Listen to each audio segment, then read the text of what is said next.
make a clean black and white print copy of your image at the proper scale. Using the freezer paper, be sure if you're using text to make sure that your image is inverted. Go in and trace with dull side facing you over your image with a clean line. You can use a light box or a window to make sure that you can see your lines. I traced with mechanical pencil first. The next thing you'll do is end up cutting it out. So just make sure your lines are clean enough so that you can get a nice clean cut. You will be cutting out the positive space in your design. Probably the best thing to do is use the recovery mat and an X-Acto knife or possibly even a rotary cutter.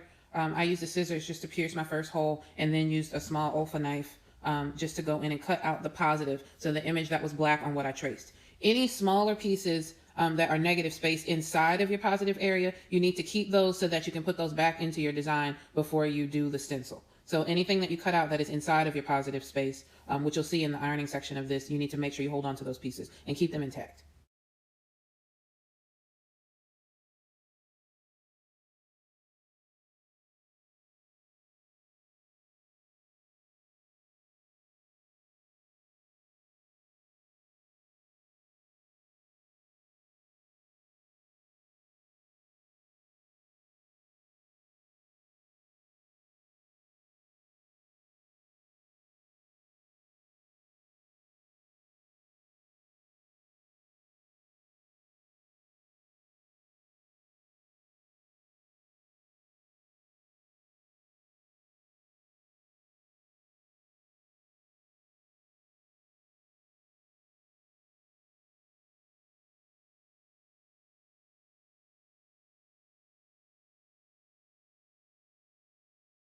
Next, you will go to the iron. So I'm removing the positive image from the actual wax paper piece because we will actually be using the negative area to use as a stencil. So make sure wax side is face down on your fabric. For this piece, I'm using a small piece of just bleached muslin for the demonstration. So you can see that the small negative space that was inside of my design, I'm actually gonna put back in place, making sure I match it up with the piece that I cut out. And I would suggest to not have this on steam because it may warp the paper, but make sure your iron is hot.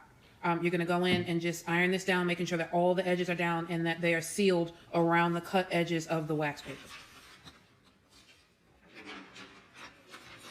Now, applying the screen printing ink or the fabric paint is the next step. I actually used a sponge brush as opposed to a squeegee just to get even coverage. Make sure you're not using too much ink. It's good to use the same amount of ink. Make sure you clear off your brush before you touch your sample piece to make sure that you don't apply too much in one area. Make sure you're filling in the area. It's okay to get on the paper because that is going to act as a resist as long as you iron it down carefully and just do a quick, even coverage. You can actually go over this multiple times just to make sure that everything is covered and looks nice and even.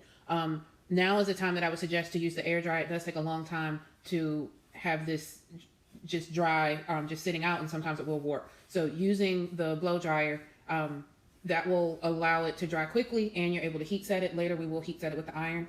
So blow dry it and you can probably do another second coat, possibly even a third coat to get the desired thickness and contrast.